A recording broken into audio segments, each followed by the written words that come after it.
Hello, everyone. Welcome to the Lowdown on Low Code podcast devoted to all things low code, brought to you by Analysis.tech. I'm one of your co-hosts today. My name is John Rymer. I'm an analyst here at Analysis.tech. I worked for about 25 years as an industry analyst, most recently at Forrester Research, where I was one of two people who coined the term low code to describe these wonderful products that we talk about every week on Lowdown on Low Code. Great to be with you, and I am thrilled to be hosting once again with my friend and colleague, coming to us from all the way around the globe, Ryan Duguid. Ryan, it's great to see you, man. It's fantastic to be back. It's, the curse of having a day job is that these kind of side projects get to be a little bit harder. So back in the land of being a chief product officer and fascinated to see how the space is evolving. I've been doing a bit of vibe coding. Apparently that's the thing these days myself. And so I'm back to writing code for the first time, and it turns out 18 years. But great to be here. And great to have our guest, Nathan Rose, with us. Nathan is a functional architect, and we were just joking earlier about the differences between that and a non-functional architect, so we'll have to get into that. HSO and Microsoft MVP. MVP is near and dear to my heart, having spent 8 years at Microsoft, and Redmond campus is about 12 minutes from my house here in Seattle. But Nathan, perhaps you could kick us off with just telling us a little bit about how you came to the world of low code and no code. Where do you hail from on the planet? Where are you living these days, and what's your backstory? Sure. Thanks so much, Ryan. Kia ora, John. Kia ora, Ryan. So I'm Nathan Rose. I live in Auckland, New Zealand. I've lived here for about 18 years. I'm originally from Baltimore, Maryland, and I have been in the low code space for going on 15 years now. So I always say I have a bit of a non-traditional background for people who do what we do, but it's actually not true, because pretty much everybody in the low code space came from some other job, and I'm no different. So I worked in corporate sales for about a decade before realizing that I can't sell anything. I couldn't close a window. I got fired from my last couple sales jobs, and I was like, that's it, I'm done. And moved into working as a business analyst. And coincidentally, I always worked around Dynamics 365 CRM projects. And so that was kind of how I got into the Microsoft ecosystem. And fast forward to 2019, I got my first exposure to the Power Platform as we know it today. So my boss had signed us up for a private preview of what we now know today as Copilot Studio, what was Power Virtual Agent.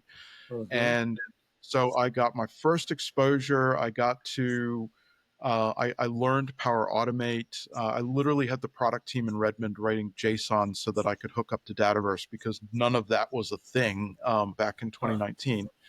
And I thought JSON was a movie character, but I know that it's not now, but yeah, so I literally had Power Virtual Agents opening and closing cases in dynamic service and looking up serial numbers and stuff, and I was completely hooked. And so the private preview ends, and I start applying Power Automate to pretty much every aspect of my job. I was kind of more of a technical BA, in-house IT. And I pretty much automated my entire job. It was great. Like, I built some really awesome stuff in Power Automate, and I was like, this is awesome. I have built cool stuff. I don't have to do the boring stuff anymore. And then I was like, well, now I want to go do this for real. And so I moved into a consulting role, and that's where I've been ever since. So here we all are. Fantastic. You've even picked up New Zealand accent along the way. I can see. Yes. Your so's give it away. Depends on the day. I got back. Just give me a yeah, nah, and then I'll know you're a proper Kiwi. It's coming when we get into agentic AI and how do we process this stuff. There you go. Yeah, nah. So what is a functional architect? Yep. That's a very good question. So the first thing is, what do the non-functional architects do? And those guys don't do shit. But yeah, the distinction is I don't come from a professional coding background. So I didn't study computer science. I don't write code in a traditional sense. And so yeah, as a consultant, I was always a functional consultant, and so as an architect, I'm more focused on the functional side of things in Right. terms of what the users are actually looking to do, as Right. opposed to kind of the more technical side of it. That being said, I do get fairly technical. I mean, anything that doesn't require C# or JavaScript, I'm pretty happy to get hands Pretty on with. I'm comfortable. probably a closet dev. I never learned to code. Hey, never say never. Yeah. Um, hey, we're really excited to have you on because obviously AI is such a big theme in low code, and that includes the aspects of low code that involve business people with Yeah. business backgrounds actually creating software. Um, from 2019, boy, that's a long journey. What I'm curious, tell if folks would love to know what are the kinds of things you're doing today with agents with MCS, Yeah. because there's a whole lot of things that are discussed, but it seems like what most people do is actually kind of humdrum. Yeah. So, firstly, this is really embarrassing, but the entire time I was at MVP Summit a fortnight ago, um, I finally had to ask one of the product managers what MCS was because they kept talking about it, and I thought it was Microsoft Consulting Services.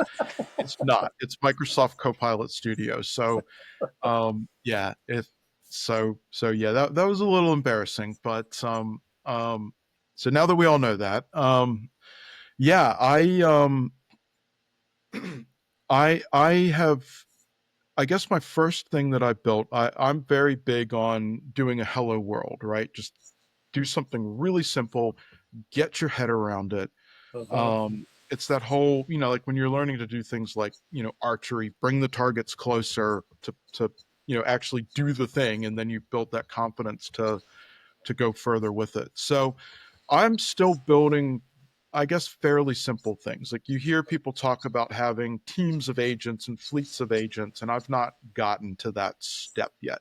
Uh-huh. Um, we may or may not be able to do that in Copilot Studio today. By the time this airs or people see this, that could have totally changed. It's a very fast moving space. Yes. Um, the first agent I built, I literally built it over Christmas break while I was back in Baltimore visiting the family. And I followed Lisa Crosby's tutorial on YouTube. She has a fantastic tutorial. That's the one to watch for how do I do this. And so I said, well, I'm going to go to my first love of Power Apps and Power Effects. I'm going to build an agent that can reason over Microsoft Docs. I'm going to email it to trigger it. I want it to reason over the Microsoft Docs and then give me Power Effects formulas. So I want to do these things and have it give me Power Effects formulas, and it could do it. It was pretty cool. Uh-huh. And from there, um, the the next thing that I built, and this comes from an actual client example. We didn't build this for the client because they kind of freaked out at the thought of AI. But in Dynamics Customer Insights Journeys, which is the artist formerly known as Dynamics Marketing, as you know, Microsoft loved to, you know, change the names a lot and make it a mouthful. But should probably be careful about saying that because I am up for renewal next month. But in Customer Insights Journeys, you can install custom communications channels to communicate with people. And so in New Zealand, we have to do that for SMS because something government, we can't use Twilio. But so we put in this custom channel for a customer to be able to SMS with their clients two-way. And one of the knock-on effects is that you can't use the out-of-the-box SMS keywords functionality. So if somebody responds yes or no, it can automate things. And they said, hey, our business logic is if it's not a no, it's a yes. If it's a no, update their preferences so we don't bother them again. And if it's a yes, notify a salesperson. Awesome. That sounds pretty simple. And we built it in Power Automate. Here's the sticky wicket. So there are lots of ways to say no in the English language. It's Mhm. gloriously specific. And so we accommodated for a few. We said if they say no, if we'll trim away any white space. If there's a full stop after the no because they hit the space bar twice on their iPhone, we can accommodate for that. But if they say no, thank you, not today, take me off your list. Like if we start to try and accommodate for all of this, we're going to start breaking all the rules of good solution architecture because this thing is just going to be massive. Mm-hmm. But this is where agents excel, right? Because their whole jam is language and reasoning over this and saying, hey, I've got this block of unstructured text. What is this person actually asking me to do? Mm-hmm. And so the client didn't go for it, but I'm like, well, this is a fantastic example for a YouTube demo, so I'm going to build it anyways.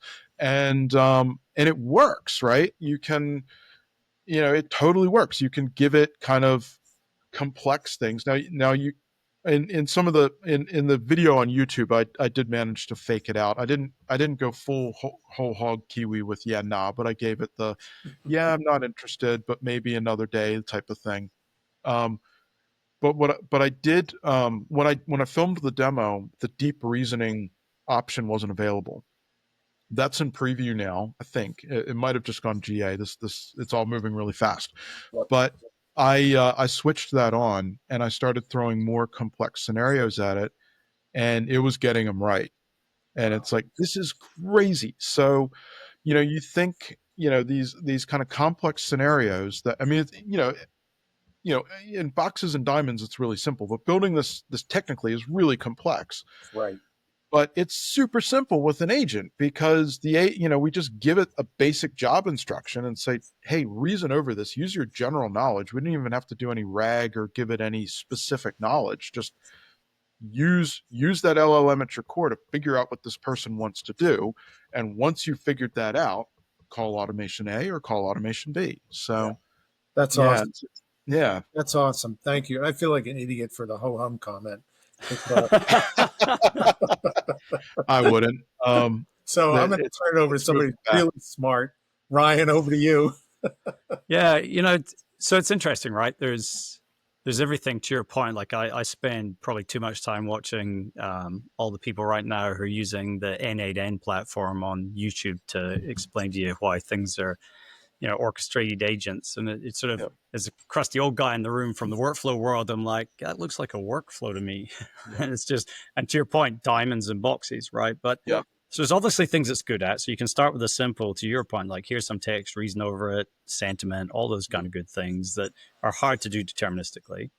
Yep. There's bigger, scarier stuff, right? That people are trying to deal with. To your point, like I've got an orchestrator that's managing 20 different agents. This one's reading emails. This one's replying emails. This one updates Salesforce. This one's scheduling a call with the customer, whatever it happens to be. Where are the places you've found that, like, right now, not a good use? And what's the criteria that would help someone determine that ahead of schedule?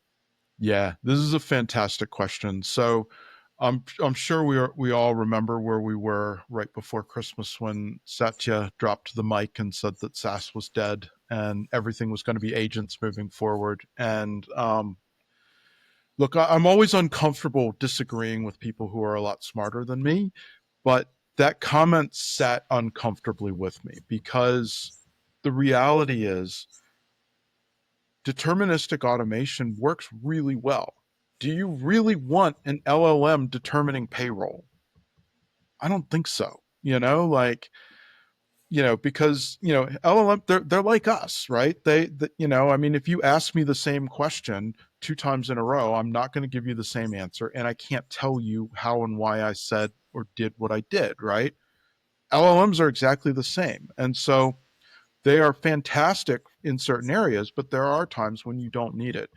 And so I spent a bit of time thinking about this. I'm really passionate about it. And the model that I came up with is when you already know what to do, this is the world of deterministic automation, right?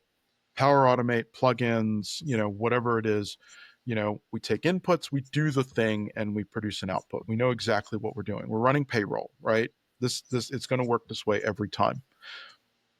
When we need to decide what to do, this is where agents are awesome because deterministic automation can't do that really well unless you've told it, hey, when you're triggered with these parameters, do this thing. And then if you need to make a decision, you can go down A, B, or C. Agents are different. I guess the best analogy I can give you is, do you remember back in math class in 6th grade when you had 2 types of homework? You had just the problems on a page, right? Symbols and numbers, and you had to crank and do stuff, right? And then there was the other problem that they gave you, the word problem. You'd have to read a paragraph and then figure out what you were supposed to do. Well, your sixth grade math teacher prepared you for the world of agentic AI, because that's what an agent's doing, right? It's reading that paragraph and then saying, what am I supposed to do? And so, if it's, Sally wants to bake cookies for the school fundraiser, and she needs 1.5 cups of flour for a batch of cookies, and she wants to bake 4 batches. How many cups of flour does she need? I can't do math in my head, so I can't tell you the answer. But as an agent, you're going to go, okay, I need 1.5 cups of flour. I need to multiply that by 4, and I need to multiply, and 1.5 times 4 is the problem, right? That's what the agent's going to determine. Once I've determined that, well, multiplication is a deterministic process, right? 1.5 times 4 is always going to equal whatever that equals. Hopefully, one of the viewers can do the math and let us know in the comments, because it's not my skill set. But thank you. But that's the interaction, right? The agent's figuring out what needs to happen and then handing off to these deterministic processes. So one of the most exciting things that I saw from Microsoft, and they seem to be kind of walking back from this whole SaaS is dead, it's all going to be agents. And they just went GA, I think last week, is something called agent flows in Copilot Studio, which is basically that. It's, describe what you want, and an agent will, you've got the agent sitting at the top that goes, okay, what do I need to do? And then it can call these deterministic processes as need be. So it's exciting to see that Microsoft is kind of moving in that direction as well, because that's, to me, that seems to be the way these things interact and how they work. I was going to say, it shows they're paying attention to the compete landscape as well, right? Because John, all our discussions with Workato probably gone back a year from now. That's what I think we credited them with cracking early on, is it's about the blend, right? Yep. Indeed. That's awesome, Ryan. Thank you. So would love you to think back to when you were first introduced to what became known as Microsoft Copilot Studio. Here you're coming in. You've been working on Power Platform, Power Automate. You're doing all this great stuff, all this great automation. Here's this new capability, and you start to use it. I'm very curious, what sort of new things did you have to understand? New skills that you had to learn on top of, in addition to, what you had already mastered as a low code person? Yeah, great question. So this is an area where I think, as people who are semi-technical to very technical, we're at a bit of a disadvantage, because the key skill is language. That's what you have to master. We're used to taking parameters and, whether you're writing code or you're doing it in a low code way, doing technical things with it to produce an output. And that's not the way you work in the world of agents. You literally write sentences the way your first grade teacher taught you to do it. And that's a weird experience, right? It's weird just kind of writing a job description and having this automation know what to do. But that's really the skill set. I don't think the technical side completely goes out the window, because it is helpful to understand what's going on behind the scenes. It's helpful to know when to leverage the agent and when not to. But to work with agentic AI, you're going to have to get really good at written communications, being able to give clear, unambiguous instructions so that that agent knows what to do. And we struggle with this as humans, right? We're terrible at being direct and saying, this is what I want you to do, right? As Ryan said, here in New Zealand, we're famous for responding to every question with yeah, nah. And even Kiwis don't know what that means, right? Is it a yes? Is it a no? Nobody knows. So we just kind of go, yeah, nah, and move on. So yeah, it's that's really the skill set. I mean, I would say, if you are in high school and you are thinking about, gosh, what do I want to study? What do I want to do? I would study English, I would study philosophy, I would study logic, I would study these types of things because those are the skill sets that are going to be in demand. The people who can interact and communicate these ideas and communicate what we want the agent to do. That's going to be the skill set. Uh, Bless your heart. As a person who's made his living writing essentially for years, bless your heart. No passive voice, please. No passive voice. Be clear. Yep.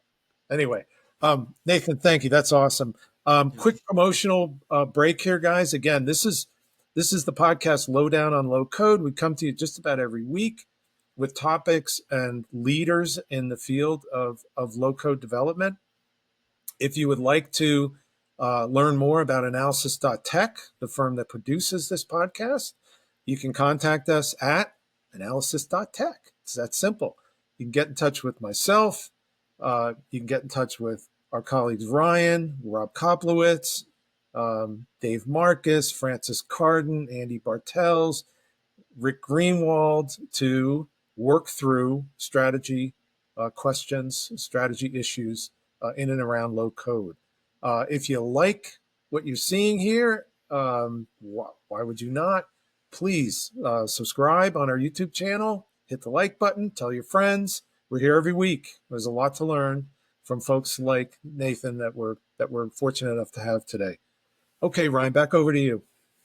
Yeah, so Nathan, obviously the world of low code governance and manageability is the hot topic, has been for the longest time. And now we throw in agents where, who knows what guarantees are there around where this data is going, what it's being used to train and the likes, despite every big company's got some policy out there.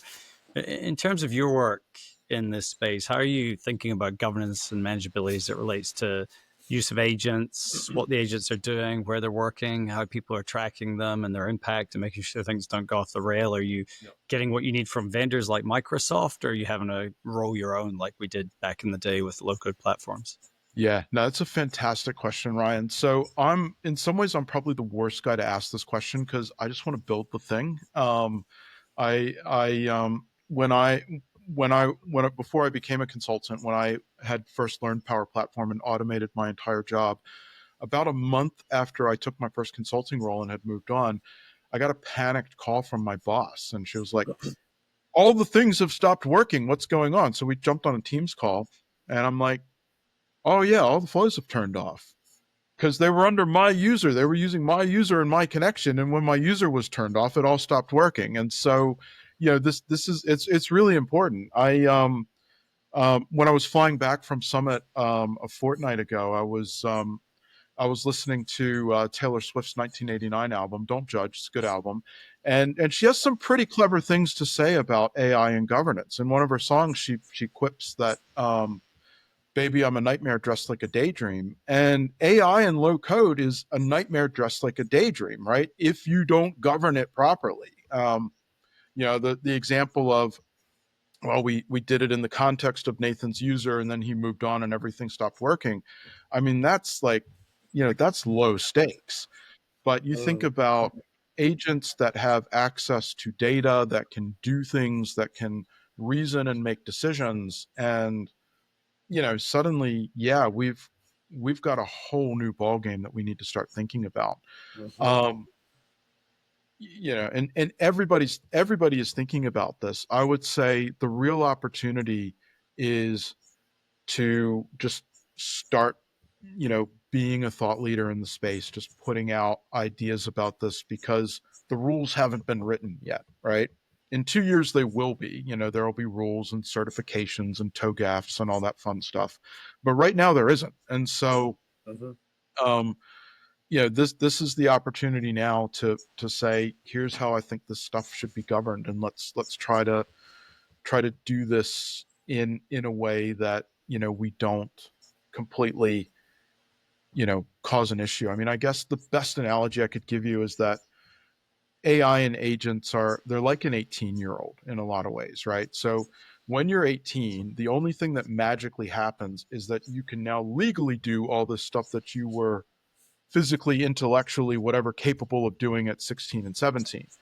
And coincidentally, it's also when you have a lot of preventable tragedies. You wrap the car around the telephone pole because you could drive at 110 miles an hour down the road, but it wasn't until you were 25 or 30 that it occurred to you that that was a stupid thing to do. Mm-hmm. And that's kind of where we're at with AI.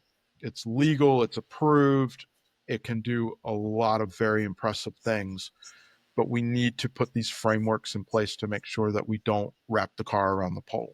So when we expose a chat agent on our website that has access to data, that we've not exposed sensitive corporate data, or that we have built into it that if somebody's trying to jailbreak it and ask it things in a way, it's kind of like when my daughter was younger, I remember she said to me, "Oh, Daddy, can you tell me what the swear words are so I know not to say them?" Like, yeah, nice try.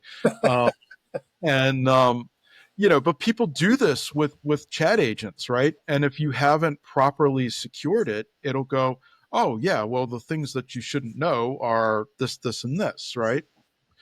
And so yeah, it's an area I'm still kind of going, how do we do this? I'm not 100% certain of exactly how we do it, Mm-hmm. but we do need to start doing it. And we're Yeah. not going to get it right, but I think we just need to start by putting some basic policies in place Yeah. and yeah. We um, we had a we had a guest on, a friend of yours actually, Rafsan right. Husseinov. Yeah. Good guy. Really, really great advice. He had a lot to do with the creation of um, PMI's Yeah. framework for low code, and he has Yeah. found that he was on a couple of weeks ago, and he found that it actually is very, very helpful as a Awesome. framework, as you say. So Yeah. for those who are looking for a framework, that may be a good place to start. Nathan, I wonder if someone's looking at this and going, "Oh my God, you know, uh, a nightmare masquerading as a daydream. I'm doomed. I'm going to be, the world is going to end." I wonder if there were three things you could say to someone who is just afraid to even get Yep. started. Yep. What are the three things you would advise them to do Yep. so that they can get started? And to Yep. your point, start to learn. Yeah. I would say stop catastrophizing, because we have been through waves like this before. If you get a chance, Reid Hoffman wrote a book called Super Agency. You can listen to it on Spotify Premium for free. It's an amazing book. And what was really interesting is in the opening chapters, he talks about how when the printing press was invented, the same catastrophizing that we see around AI today happened. And so it's like, all right, so there's really nothing new under the sun. Mm-hmm. Um, okay, we're doing things at scale that we couldn't do back in the 1400s, but it's still that just very natural human catastrophizing. And so I'd say stop catastrophizing. It's not going to be perfect. There's going to be some bad stuff that happens, but I mean, think about the internet, right? Mm-hmm. Is the internet perfect? No. Is there stuff we would change about it? Yeah. Knowing what we know about it today, would we go back to, the late 90s and say, nope, pull the plug? Absolutely not. No. And I believe AI is the same. So stop catastrophizing. Um, I would say just get hands on with it. Build some simple stuff. Build your hello world. See what it can do. Um, because the opportunity is there, right? The opportunity is right now, because the rules still haven't been written. um, I was in December, I was at Microsoft's AI tour when it was here in Auckland, and they had a panel discussion of people from various organizations who had implemented copilots. And one of the panelists was from one of the big banks here in New Zealand. And she made a comment that absolutely blew my mind.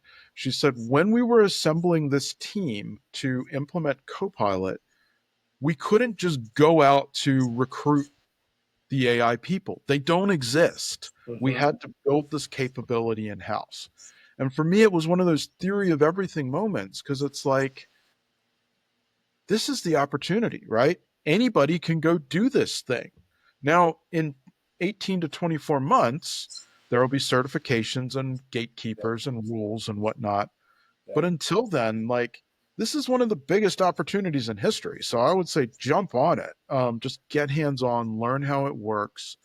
You don't have to be super technical. That's probably, the biggest barrier to entry, even in the low code world. But you don't have to be super technical to get hands on with it and see what it's doing. And so I would encourage people to just do that, because it is going to fundamentally change the landscape of a lot of things that we do. So, Yeah. yeah. And probably, I'm guessing the third thing would be just be careful. Yeah, that's a good point. So do be careful. Don't wrap the car around the tree, Yeah. please. Yeah, I mean, if you're doing this kind of in a personal context, you have less to worry about. If you are doing it in the context of your company, then yeah, be cognizant of what data you hook up to it, what gets publicly exposed. I have a former colleague from Capgemini who will show up at clients, and they'll tell her how secure they are and whatnot, and she'll just say yeah, cool, and go into SharePoint and open up Copilot and say how much does the CEO get paid, and everybody's jaws hitting the conference room table, and it's like, yeah, it's not as secure as you thought it was. So Yeah. uh, Yeah. Yeah. yeah. So maybe Great just advice. to wrap it up, Nathan. So the classic question in this space, right? So if I'm a developer right now, I think this wave is awesome for me because it's going to put designers and product managers out of a job, and I'll do their work with AI. Designer thinks, hey, I just got to make the pretty screens, and then product management don't need damn requirements are written, engineers codes written, and product manager don't need any of you jokers, right? And so low code professionals kind of the same, right? Actually, you win. We never needed designers and engineers and product managers. We just built things, right? Wish that were true. But what do you think about the future for the low code professional? Like, there's an aspect here is like, I don't even need low code skill set anymore. Like, to your point, get an English major.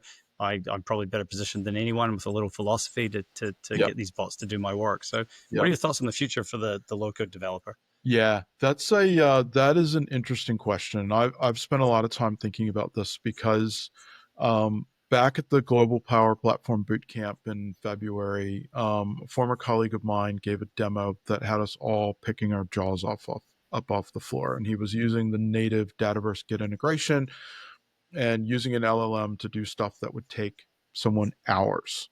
Um, and I was looking at this and I was like, where does low code fit? If I can go directly from natural language to pro code, why do we need low code? Because it was this abstraction layer that let people like myself who aren't traditional coders do the things. But if I can go from natural language to code, why do I need this? But I guess it gets kind of it gets even bigger than that, because my next question is, well, why do we need pro code as we've known it? Because if I can go from natural language to code, why can't I go from natural language to binary? Why do we need to compile? And then the next question is, all right, but how do I create a human readable layer? Because we're still going to need to debug and do things, but we don't necessarily need programming languages as we've known them to do that. And so that's kind of where my headspace is. I don't have the answers.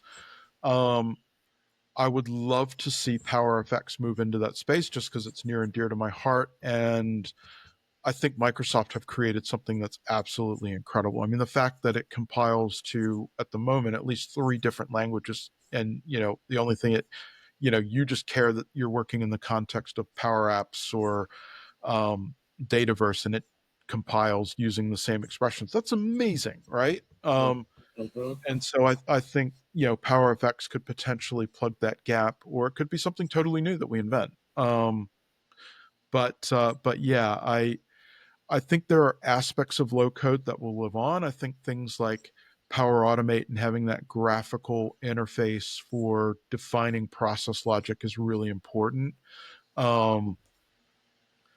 I suspect that our days of building power apps as we've known them are rapidly coming to an end, because with things like Plan Designer, I can give it a sentence and the so in a New Zealand context, that kind of sub $100,000 model driven app that was really the bread and butter of a lot of us in the XRM days. I can put a prompt into Plan Designer and I've got my ERD and I've got my tables and Dataverse and I've got my app. And so Okay. um, that's yeah, and so it's exciting because we can start to build stuff at scale, but it does beg the question: what does that mean for those of us who specialize in it now? Okay. Um, the question I am asking myself, and I don't have a good answer for this, but it's a scary question, but I think we need to be asking ourselves this: is what is it that I do that ChatGPT can't? Because if you can't answer that question, you're probably not going to have a job in 5 years. One of the thoughts out there, Nathan, I wonder your reaction to this, is that what you can have that Chat GPT maybe can't have completely is you can be an expert in a domain. Mm-hmm. Now, there is expertise, obviously, that is encoded, that is Yep. in foundational models and so forth. But if you're an expert in a domain and you can think creatively about how to improve that domain or how to extend it or Yep. what have you, maybe that turns out to be um, the sticky skill. What do you think? Definitely. Yeah, 100%. I think so. In some ways, it's really scary, right? Because AI is going to replace a lot of jobs. That's going to happen. But at the same time, we've seen this wave time after time where there are lots of jobs that don't exist anymore, and yet as humans, we are constantly finding new things to do because it's endemic to us. We need purpose and meaning, and a lot of that comes through creating, through doing our work, and so there's a lot of stuff that we either don't have time to do today or we don't even realize needs to be done today because we're busy, you know, taking the RFP response and spending hours and hours responding to it. And when an agent can do that faster and better than we can, we'll realize that, okay, there's actually other stuff that we never even realized we could do. And that we get to bring a fuller expression of our humanity to because the boring summarizing and collating and whatnot is done for us. And so I'm very optimistic about the opportunities um, in the future. Whether it is, hey, I have deep domain expertise and I use the LLM to kind of do some of the boring stuff, and maybe my job is to curate the information or to extend it, or a bunch of stuff that we haven't even thought of yet. Right. So, so Right. yeah, Nathan, thank you so much. This has been such a thought-provoking and thoughtful conversation, and we really appreciate you sharing your experience with us. Now that we are friends, we're going to stay in touch. Uh, awesome. very very interested in where your journey takes you next. Oh, Uh, cool. No, thanks so much for having me. oh, a real pleasure, Ryan. It was such a pleasure working with you again, Likewise. and we appreciate you taking time out from your day job to join us. Everyone, again, this is Lowdown on Low Code. If you like this episode, check us out. We're out just about every Monday. Subscribe on our YouTube channel. Tell your friends and family, like us, and everyone be well. Until the next time. Take care.